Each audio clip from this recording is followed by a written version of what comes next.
అప్పుల బాధలు వెంటాడుతున్నాయా? అయితే 6 జేవిఆర్ వారి జాతిరత్నాలు ధరించండి.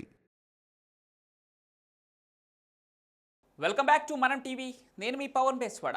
ఆపరేషన్ సింధూర్లో భాగంగా పాక్ ఆక్రమిత కాశ్మీర్లో ఉన్నటువంటి ఉగ్రవాద స్థావరాల లక్ష్యంగా భారత సైన్యం జరిపిన భీకర దాడులో పాక్ వణికిపోయింది.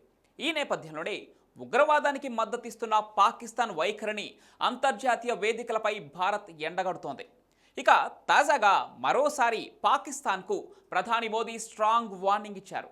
పాకిస్తాన్ ప్రభుత్వానికి, పాకిస్తాన్ సైన్యానికి డబ్బు సంపాదించే మార్గం ఉగ్రవాదమేనని మోదీ స్పష్టం చేశారు. పాకిస్తాన్ ప్రజలు ఉగ్రవాదాన్ని అంతం చేయడానికి ముందుకు రావాలని ప్రధాని మోదీ పిలుపునిచ్చారు. సంతోషంగా శాంతియుత జీవితాన్ని గడపండి, మీ రోటీ మీరు తినండి, లేకపోతే నా తోట మీకోసం ఉంది అంటూ ప్రధాని నరేంద్ర మోదీ పాక్ సరిహద్దు ప్రజలకు సందేశాన్నిచ్చారు.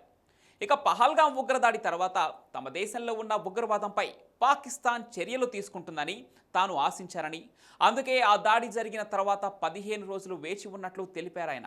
కానీ ఉగ్రవాదం పాకిస్తాన్కు జీవనోపాధిగా కనిపిస్తోందని, అందుకే మే 9వ తేదీన రాత్రి భారత సైన్యం రెట్టింపు బలంతో దాడి చేసి ఉగ్రవాదుల ఎయిర్ బేస్లను ధ్వంసం చేసిందని ప్రధాని మోదీ అన్నారు.